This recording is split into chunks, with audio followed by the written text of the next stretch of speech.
Criança autista versus planos de saúde. Essa tem sido uma demanda cada vez mais frequente na nossa prática da advocacia e no dia a dia em busca da dignidade, do melhor interesse, sobretudo da criança com deficiência. Tá? Então é por isso que eu estou gravando esse vídeo aqui hoje, porque eu vou te mostrar 7 passos para o relatório médico ideal para a sua demanda envolvendo criança autista e planos de saúde. Tá? Vem comigo, quem não me conhece, meu nome é Thiago Elton, eu sou advogado, especialista em direitos das pessoas com deficiência. E o que eu vou passar para você aqui hoje são dicas matadoras, né, extraídas aí da nossa prática, do nosso dia a dia, da nossa vivência, e sobretudo do melhor entendimento aí dos tribunais brasileiros acerca do tema, tá? Para quem não sabe, o relatório médico ideal, ele é aquilo que vincula a obrigação de fazer, sobretudo ali em face dos planos de saúde, né? Então, é fator determinante para o sucesso de qualquer demanda envolvendo o interesse da criança autista, da criança com deficiência de um modo geral, tá bom? Então, vem comigo porque eu vou explicar para vocês como é que isso funciona, tá? Eu, com base aqui na nossa experiência, como eu disse, eu preparei aqui 7 pontos-chave, tá? Que tem que constar na sua documentação e que vai ajudar aí você a conversar, dialogar com a autoridade médica, com um especialista que acompanha teu filho, você que é pai, você que é mãe de criança com autismo, você que é profissional da saúde, de repente quer ajudar alguma família, porque aqui no canal a gente democratiza o conhecimento, né? A gente leva a informação de forma clara e didática para toda a sociedade interessada. E principalmente você, que é operador do direito, que é advogado, que é, né, estudante, que está correndo atrás, que quer atuar em defesa da pessoa com deficiência, preste bem atenção, tá? Porque o relatório médico, ele é a principal arma na batalha, principalmente judicial, envolvendo o interesse da criança autista, da criança com deficiência. Isso faz toda a diferença, tá certo? Então, com base na prática jurídica, vem comigo que eu preparei esses 7 passos aqui para vocês, tá? Primeiro passo, é importante que tenha ali a história clínica, tá, do quadro, o início dos sintomas, da evolução, né, e se possível ali, né, já cravar a data da conclusão do diagnóstico e o CID, tá? Por mais que a gente trabalhe com o conceito, né, biopsicossocial da deficiência, para essa função aqui é importante constar o CID. Então, já dando 2 passos aqui para vocês, de uma tacada só. Primeiro passo, a história clínica com os sintomas, né, e a evolução. E o passo 2 aqui, né, a dica número 2, a data de conclusão do diagnóstico e o CID. Isso faz muita diferença, tá? Principalmente na hora de discutir alguma situação contratual. É importante que tenha ali fechada a data, tá, do diagnóstico e qual que é o CID, né? Ou os códigos, né? Caso, né, a gente tenha ali uma situação de múltiplas patologias, mas que caracteriza aquele impedimento da criança, né? Seja ela, né, sobretudo aqui nós estamos abordando a criança autista, mas se tiver ali outros diagnósticos, é importante que já faça constar ali também, tá certo? Passo 3, tá? Vamos ter que destacar ali quais são os tratamentos e as terapias que já foram utilizadas sem a devida resposta terapêutica, tá? Se houver, é claro, tá bom? Então é importante colocar ali, né, que já narrou a história clínica, já narrou ali a data de conclusão do diagnóstico, já cravou quais são os CIDs. É importante, né, que relate ali quais são os tratamentos e terapias que já foram utilizadas sem a devida resposta terapêutica, ou seja, aquela criança foi submetida já a tratamentos, exemplo, né, por métodos convencionais, não teve resposta, ela fez fono 2 vezes por semana, ela fez TO 1 vez por semana, ela fez psicologia 2 vezes por semana, por métodos convencionais, ela não teve resposta. É importante, tá, que explique quais são as terapias que foram realizadas. Passo 4, anota aí, tá? Indicar detalhadamente quais são as terapias e os tratamentos que agora são necessários,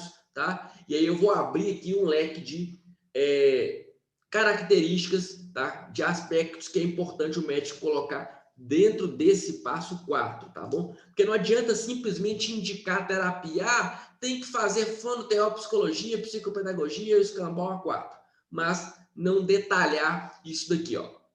Qual que é o método dessa terapia? E justifica, se possível, colocando ali, né, estudos científicos, evidências, coloca no rodapé, né, faça um relatório rico, o mais rico possível, explicando, né, cientificamente o porquê daquele método, daquele tratamento. Ah, vai ser a psicologia, mas vai ser pelo método ABA, vai ser pela ciência aplicada Denver. Então, vai explicar o porquê daquele método, o porquê daquela ciência comportamental aplicada, enfim, vai justificar, se possível, né, cientificamente, com evidência, se houver, tá? Colocando ali uma notinha de rodapé, ou citando, né, se for o caso ali, até mesmo uma doutrina, enfim, mas deixando claro aquilo ali para mostrar que é um documento robusto, tá? É importante ele colocar também o número de sessões por semana, tá? Para cada terapia. Então, para cada terapia específica, qual que é a quantidade de sessões? Lembrando que recentemente, né, agora a ANS, ela determinou aí que os planos não podem mais limitar o número de sessões, o que já não podia, a gente já barrava judicialmente, mas agora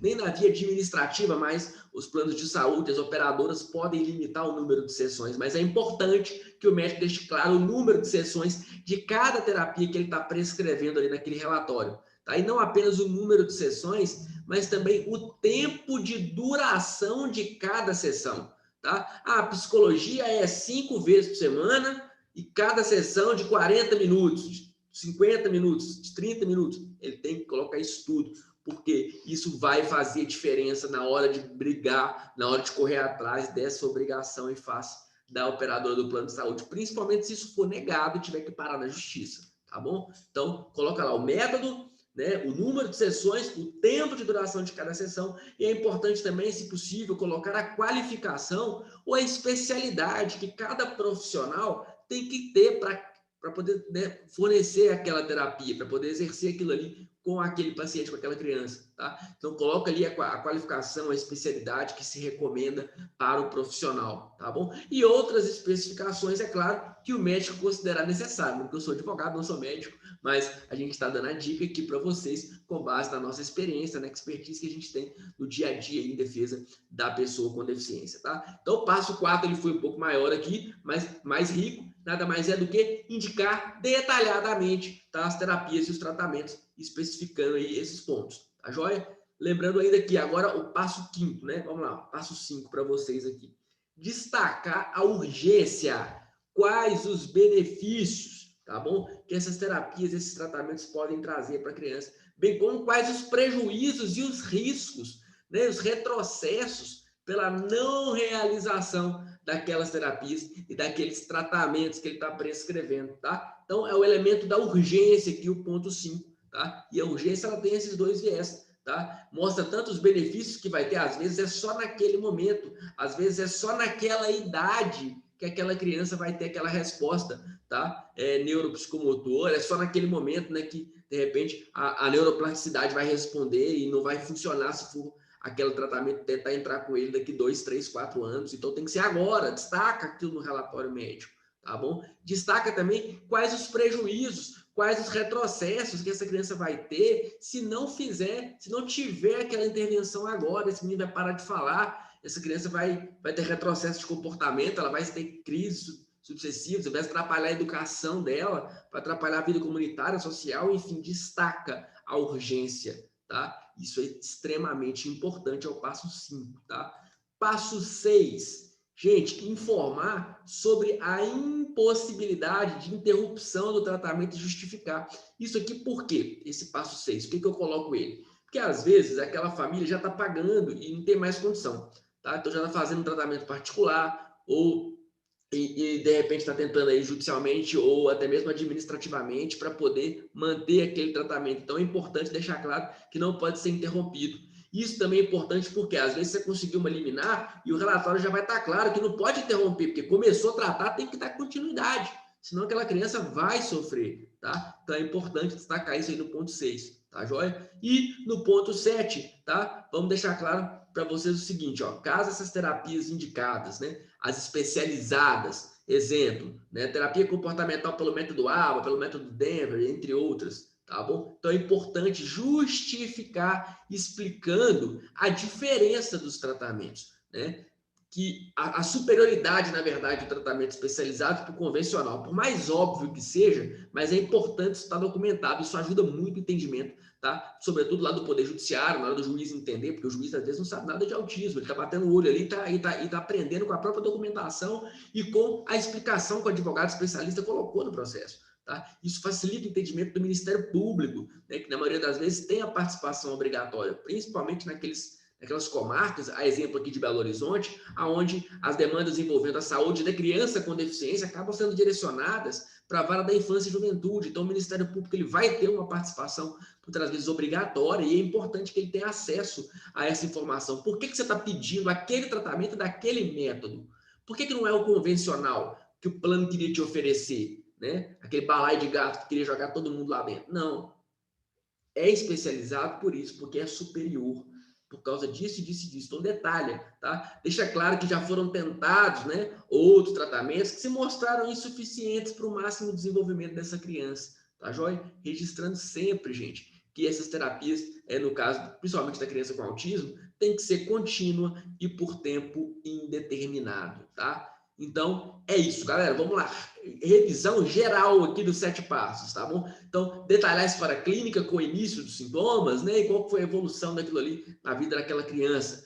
Passo 2, destacar ali a data de conclusão do diagnóstico, o CID, se houver, tá? Então, detalhar precisamente ali essas datas, esses marcos, sempre que possível, é importante, tá joia? 3, tratamentos e terapias já utilizados, quais foram? Sem a devida resposta terapêutica. Coloca lá. O 4, vamos indicar ali detalhadamente quais as terapias e tratamentos, tá bom? Detalhando ainda, né, o método, tá, o número de sessões, a quantidade, né, o tempo, na verdade, de duração de cada sessão, a qualificação desses profissionais, entre outras especificações aí que o médico entender necessário para enriquecer seu relatório, tá bom? Destacar ali a urgência, quais são os benefícios que vai ter naquele momento, por que não pode esperar, quais são os retrocessos e prejuízos que essa criança vai ter. Extremamente importante o passo 5, senão você não consegue sequer aí, né, uma medida liminar em favor aí da criança, em favor do teu cliente, tá? Se você é advogado, tá ligado aí, ó, fica de olho, tá bom? Passo 6, tá? Informar sobre a impossibilidade de interrupção, tá bom? Desse tratamento e justificar o porquê. Tá? E o 7, claro, destacar a superioridade, a diferença dos tratamentos especializados em relação aos convencionais, tá? E deixando claro ainda que tem que ser de forma contínua e ininterrupta. Claro, gente, isso daqui é mera sugestão, tá? Com base na nossa experiência, elementos que são essenciais para você ter um relatório combativo que viabiliza o trabalho de qualidade do advogado para aproximar você, teu filho, aí do direito, da dignidade, do melhor tratamento. Tá bom? É claro que é o médico especialista, é a autoridade médica ali no trabalho dele que vai identificar aquilo que a criança, que o paciente precisa. Tá? Aqui é apenas o norte para que você possa conversar e dialogar com o médico, explicar aquilo que é preciso destacar, tanto para você apresentar aquilo para a operadora do plano de saúde, para que eles possam visualizar de fato a necessidade daquela criança, daquele paciente, bem como, se for necessário, tomar uma providência judicial para obrigar o fornecimento ou custeio, você já vai estar bem armado com uma documentação robusta e que facilita esse trabalho. Sempre que possível também, faça um relatório complementar, pelo SUS, tá? Eu sei que é difícil, muita gente não tem acesso, às vezes não tem, né, profissional, nem na rede privada, às vezes você acha um profissional especialista que você consegue ter alcance, mas sempre que possível, faça a documentação complementar também pelo SUS. Tá bom? Essa é a dica de hoje, eu espero que vocês tenham gostado, tá bom? Vamos juntos aqui, compartilha, pessoal, por favor, esse vídeo, deixa o seu like, se inscreva no canal, comenta o que você está achando dos nossos vídeos, deixe sugestões de o que você quer ver aqui no canal, porque essa comunidade é construída por nós, pessoas com deficiência e galera interessada, comunidade da inclusão. Vamos juntos aí, sempre em defesa dos direitos das pessoas com deficiência.